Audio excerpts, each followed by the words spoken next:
Well, good afternoon. Prime Minister and I have just finished a very productive meeting.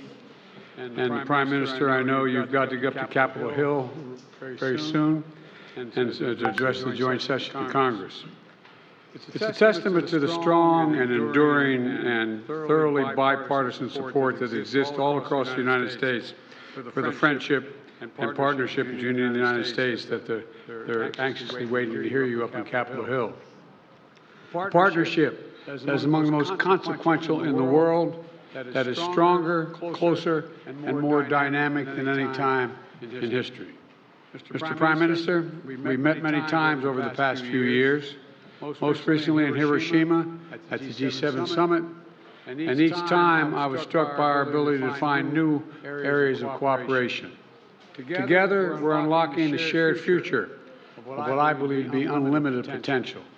And with this visit, we're demonstrating once more how India and the United States are collaborating on nearly every human endeavor and delivering progress across the board. From designing new ways to diagnose and treat illnesses like cancer and diabetes, to collaborating on human spaceflight, including sending an Indian astronaut to the International Space Station in 2024, to accelerating the global clean energy transition and tackling the climate crisis we face, to harnessing our shared expertise on critical and emerging technologies like quantum computing and artificial intelligence, to ensuring they are not used as tools of misinformation and oppression. We are doubling down on our cooperation to secure our semiconductor supply chains, advancing Open RAN telecommunications networks, and growing our major defense partnership with more joint exercises, more cooperation between our defense industries, and more consultation and coordination across all domains. Our economic relationship is booming. Trade between our countries has almost doubled over the past decade to more than $191 billion, supporting tens of thousands of good jobs in both India and the United States. Add to that 1 million American jobs across 44 states will be supported by the purchase of more than 200 American-made Boeing aircraft by that Air India is announcing earlier this year. And with this visit, Indian firms are announcing more than $2 billion in new investments in manufacturing, solar in Colorado, steel in Ohio, and optic fiber in South Carolina, and much more. Further proof that America's manufacturing is back. We're expanding educational exchanges for our students, building on the record 125,000 student visas for Indians to study in the United States we issued last year, and opening new consulates that's going to make it easier for our people to travel, work, and collaborate together. On the issues that matter most and that will define the future, our nations look to one another, including on critical regional and global issues. And today, we also talked about our shared efforts to mitigate the humanitarian tragedies unleashed by Russia's brutal war in Ukraine and to defend the core principles of the UN Charter's sovereignty and territorial integrity. We discussed our work through the Quad and how India and the United States, together with Australia and Japan, can ensure the vital Indo-Pacific region remains free, open, prosperous, and secure. Through our new I2U2 grouping with Israel and the UAE, we're building regional connections to the Middle East and spurring science-based solutions to global challenges like food security and clean energy. And this year, under India's leadership of the G20, we're putting sustainable development at the center of the agenda. We're delivering meaningful action on low and middle-income nations, including multilateral development bank reform, debt relief, and building resilient and equitable health systems. The bottom line is simple. We want people everywhere to have the opportunity to live in dignity. And let me close with this. Indians and Americans are both peoples who innovate and create, turn obstacles into opportunities, who find strength in community and family, and who cherish freedom and celebrate the democratic values of universal human rights, which face challenges around the world and in each of our countries, but which remain so vital to the success of each of our nations. Press freedom, religious freedom, tolerance, diversity. India now has the most populous country, is now the most populous country in the world. It's a democracy. We understand that it is the brilliance and the backbone of our people, as diverse and talents and traditions that make us strong as a nation. It's democracies that do that.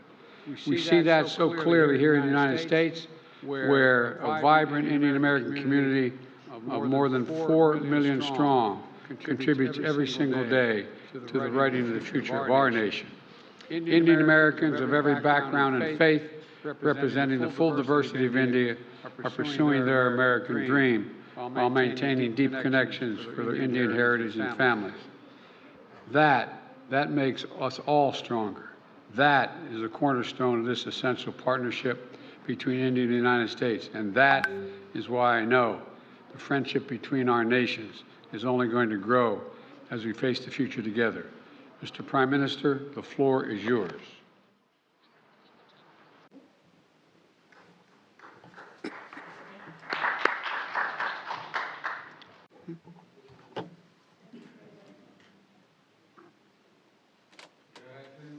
Your Excellency, President Biden, delegates of both countries, friends from the media, Namaskar. First of all, I thank President Biden for his warm words and for his positive views on India-America relations. Friends, today is a day that has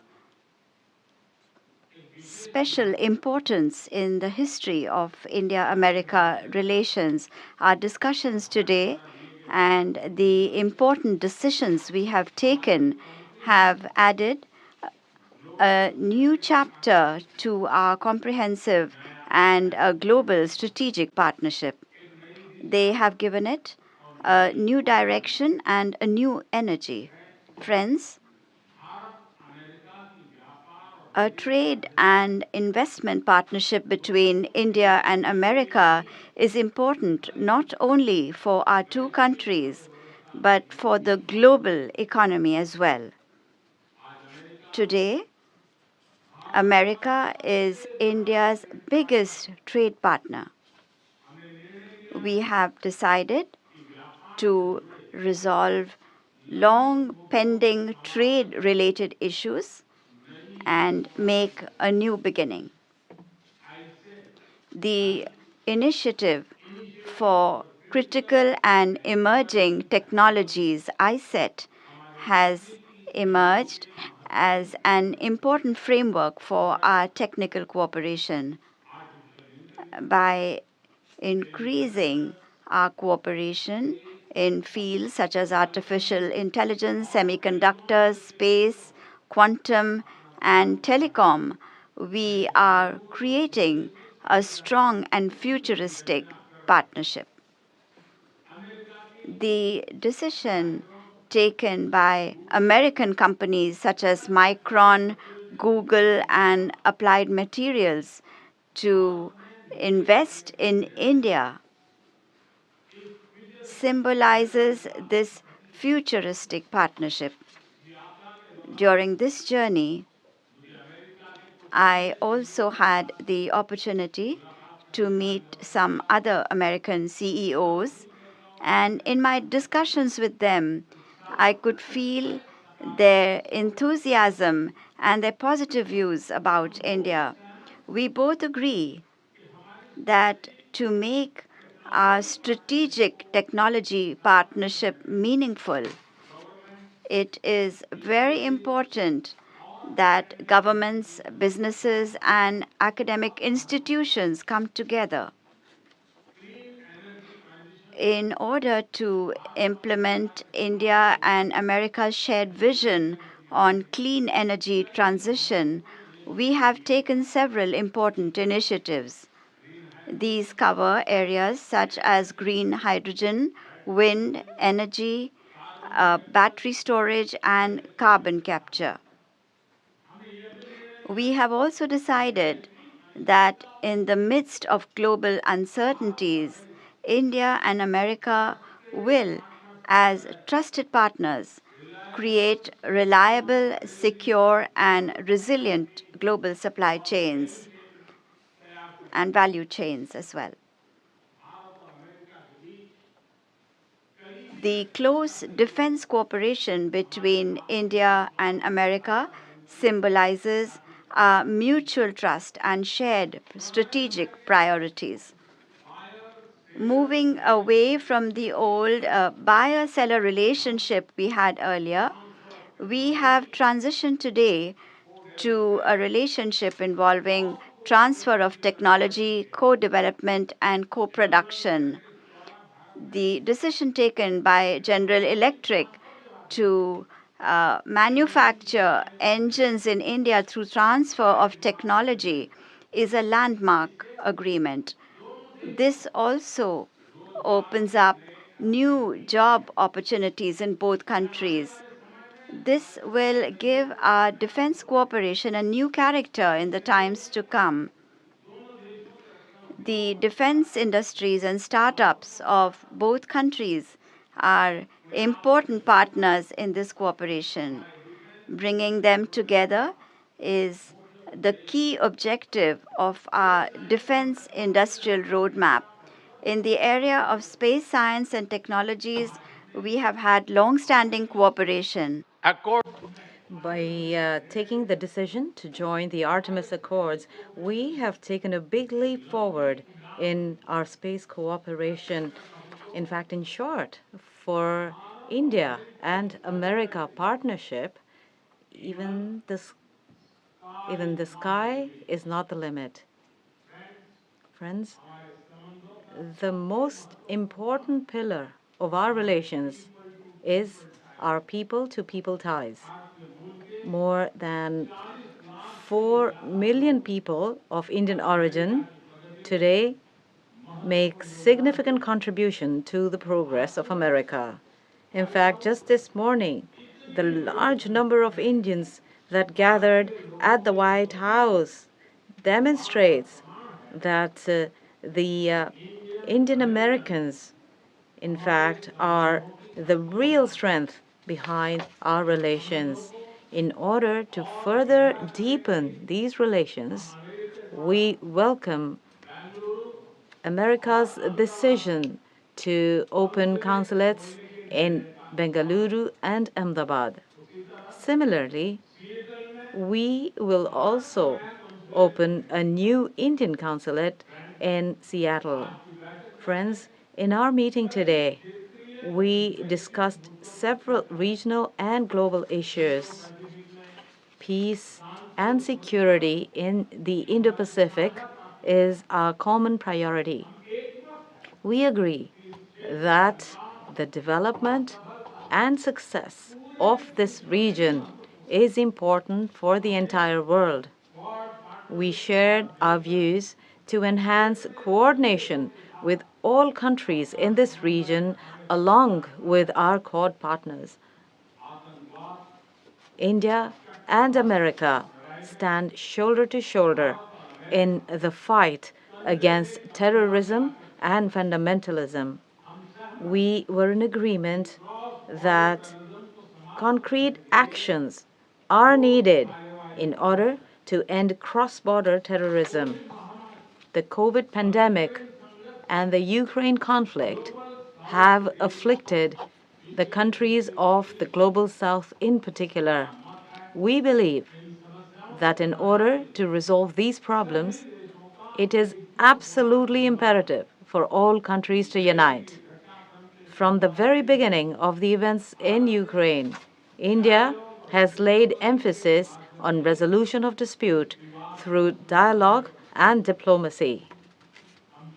We are completely ready to contribute in any way we can to restore peace. Under India's G20 presidency, we are laying emphasis on the spirit of one earth, one family, one future. We are lending a voice to the priorities of the global south. I thank President Biden that he has expressed support to my proposal of giving the African Union full membership of the G20. Friends, the core philosophy of all of our collective efforts is to strengthen democracy and democratic values and democratic order. Two of the world's largest democracies, India and America, can together make an important contribution to global peace, stability, and prosperity. I'm confident that based on these values, we will be able to fulfill the expectations and aspirations of not only the people of our two countries, but of the entire world. President Biden, thank you for the meaningful discussion today. This year, during the G20 summit,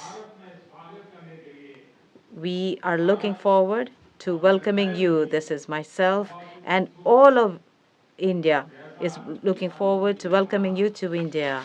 And as President has said, I do have another engagement after this. I need to address the Congress, so I do not want to take any more time, and I am going to stop here.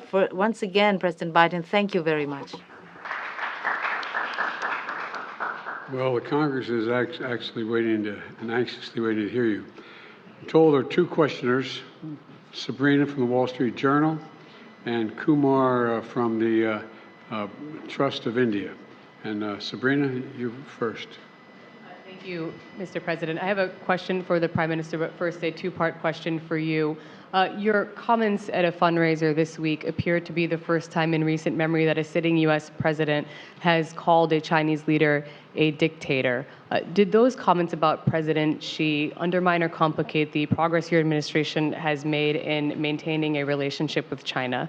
And secondly, on India, as you raise these broader issues of human rights and democracy, what is your message to those, including some members of your own party, who say that your administration is overlooking the targeting of religious minorities and crackdown on dissent in Prime Minister Modi's country? The answer to your first question is no. When we're talking to our allies and partners around the world, including India, we let the idea of my choosing and avoiding saying what I think is the facts with regard to the relationship with India, with China, is just not something I'm going to change very much. I think I believe that, and I've said this for some time, that the hysteria about the relationship with China is collapsing and moving, et cetera. We had an incident that caused some confusion, you might say. But the Secretary Blinken had a great trip to China. I expect to be meeting with President Xi sometime in the future, in the near term, and I don't think it's had any real consequence. And what was your second question? So as you raise these broader issues of human rights and democracy, what is your message to those, including some members of your own party, who believe that your administration is overlooking the targeting of religious minorities and a crackdown on dissent in India? Well, look, the Prime Minister and I had a good discussion about democratic values, and that's the nature of our relationship. We're straightforward with each other, and we respect each other. One of the fundamental reasons that I believe the U.S.-China relationship is not in the space it is in the U.S.-Indian relationship is that there's an overwhelming respect for each other because we're both democracies. And It's a common democratic character of both our countries and our people, our diversity, our culture, our open, tolerant, robust debate. And I believe that we believe in the dignity of every citizen. And it is in America's DNA, and I believe in India's DNA, that the whole world has a stake in our success, both of us, in maintaining our democracies, makes us appealing partners, and enables us to expand democratic institutions around the world. And I believe this, and I still believe this. Mr. Prime Minister, India has long prided itself as the world's largest democracy, but there are many human rights groups who say that your government has discriminated against religious minorities and sought to silence its critics. As you stand here in the east room of the White House, where so many world leaders have made commitments to protecting democracy, what steps are you and your government willing to take to improve the rights of Muslims and other minorities in your country and to uphold free speech?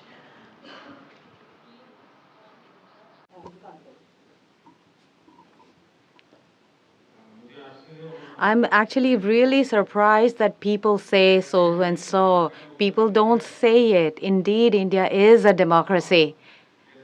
And as President Biden also mentioned, India and America, both countries, democracy is in our DNA.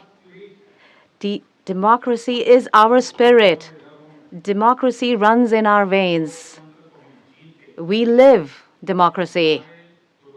And our ancestors have actually put words to this concept, and that is in the form of our Constitution. Our government has taken the basic principles of democracy, and on that basis, our constitution is made, and the entire country runs on that. Our constitution and our government, we have always proved that democracy can deliver. And when I say deliver, this is regardless of caste, creed, religion, gender. There's absolutely no space for discrimination. And when you talk of democracy, if there are no human values and there is no humanity, there are no human rights, then it's not a democracy. And that is why when you say democracy and you accept democracy, and when we live democracy, then there is absolutely no space for discrimination. And that is why India believes in moving ahead with everybody with trust and with everybody's efforts. These are our foundation principles, which are the basis of how we operate, how we live our lives. In India, the benefits that are provided by the government is accessible to all. Whoever deserves those benefits is available to everybody. And that is why in India's democratic values, there is absolutely no discrimination, neither on basis of caste, creed, or age, or any kind of geographic location. Kumar. Yeah, thanks a lot, sir. Sir, my question is on the issue of climate change. Both countries have spoken strongly about the need to tackle the climate change, but there is a view. Climate change. I'm sorry. Yeah, both countries have spoken about the challenge of climate change, but there is a view that ambitious targets are set, but implementation is found often lacking. And there is also a criticism of lack of technological transfer, financial transfer from the developed countries to the developing nations. How do you both leaders see the way ahead on this pressing issue? Well,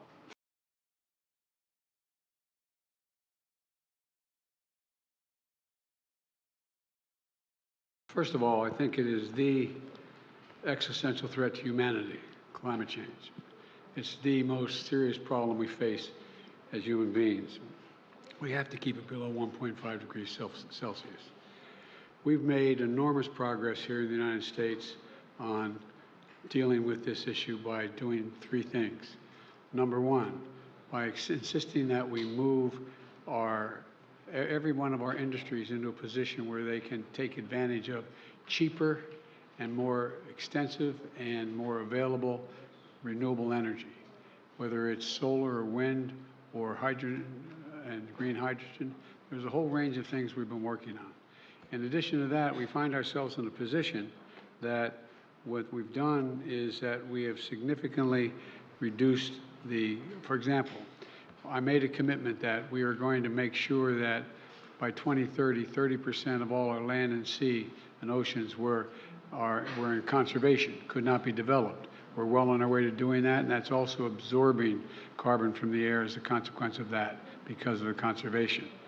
We are in a position as well that we have provided for significant increase in funding for a whole range of issues, but not just for the United States, but for the rest of the world. For example, we're working with the G7 to provide for infrastructure work for dealing with global warming on the continent of Africa. In Angola, building the largest solar project, moving ourselves, having railway to go all the way across the southern from the Atlantic Ocean to the Indian Ocean in Africa, to be able to transport and do it cheaper and do it with less, how can I say it, less carbon emissions. We're trying to work with other countries to maintain their carbon sinks so they don't have to develop them like we did in causing pollution. And we're trying to figure out how to work out to pay them not to develop certain areas like the Amazon and Brazil. But there's a lot of technology that's available that we're sharing and we share with one another. We've learned how to do solar energy, which is considerably cheaper than it is for fossil fuels. The same way dealing with not just solar, but dealing with wind. And so there's a lot of technology that we've developed, and we're well on our way, I think, to meeting the commitment we made that we made in Paris. And we're prepared to share all of that with India that has a desire to do the same.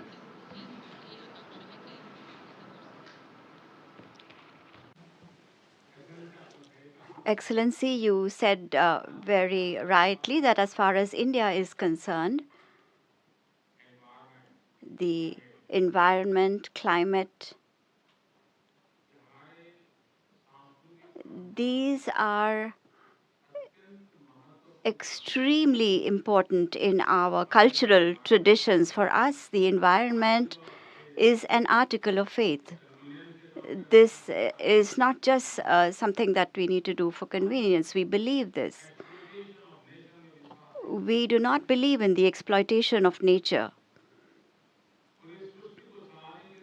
In order for all of creation to work, we can make nature, but we cannot have exploitation of nature. And we have always believed this. And on the basis of these values, we are not only doing things for ourselves, but are taking some global initiatives as well.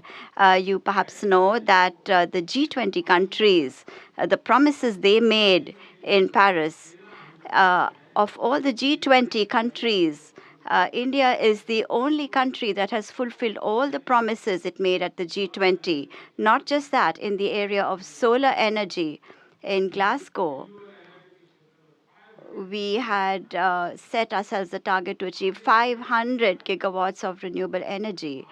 By 2030, we have set ourselves the target to make Indian Railways net zero. And you must understand the scale of Indian Railways. When we talk about Indian Railways, it means that every day the entire population of Australia travels in our wagons, in our railway wagons, on our trains. And we have set ourselves the target to achieve net zero for our railways. We have also set ourselves targets for solar energy, for ethanol, 10% mix of ethanol. We have completed this target before the set date. We are also working in the area of green hydrogen. We want India to be a green hydrogen hub, and we are working towards this.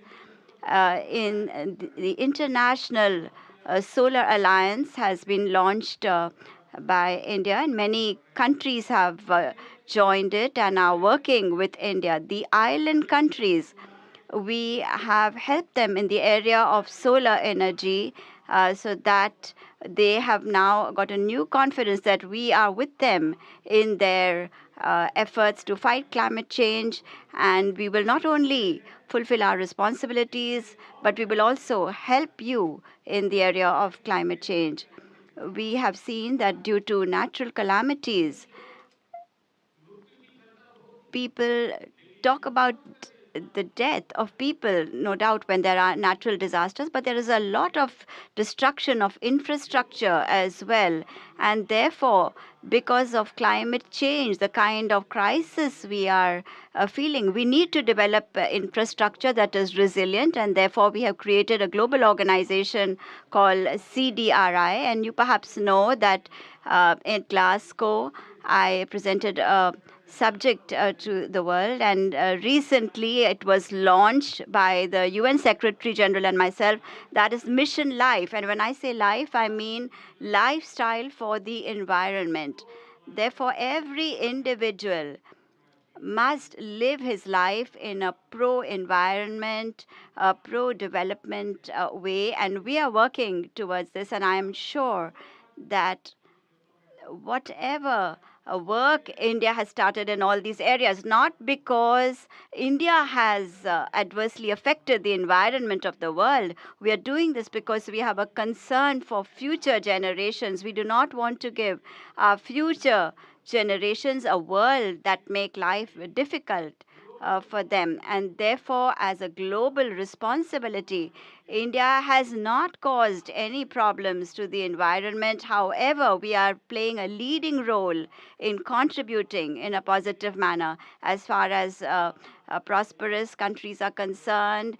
There's always been talk about technology transfer, financial support, and there are some countries that need to have technology transfer, financial support, and we hope that as soon as we can move forward in this area, we will be able to solve this challenge of climate change.